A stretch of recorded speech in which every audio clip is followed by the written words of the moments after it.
Prima uvádí v hlavních rolích v českém znění Branislav Holiček, Michal Holán, Tereza Bebarová, Libor Vouček a Kateřina Velebová.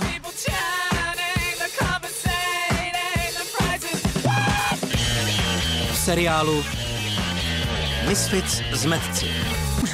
To stačí! Mezi ně já nepatří. Ty jako myslíš, že jsi víc než my? Jak to mluvíš? Děláš si prdel. Co si se ti nelíbí, jako? To jsou nějaký pazvuky, tomu jako máme rozumět? A tému rozumíš? A co ty androide? Nic ve zlým, ale vypadáš jako ty týpci, co očuchávají kalhotky. Nečuchám ke kalhotkám. Nejsem úchyl. Asi už mi hrabe, nebo co?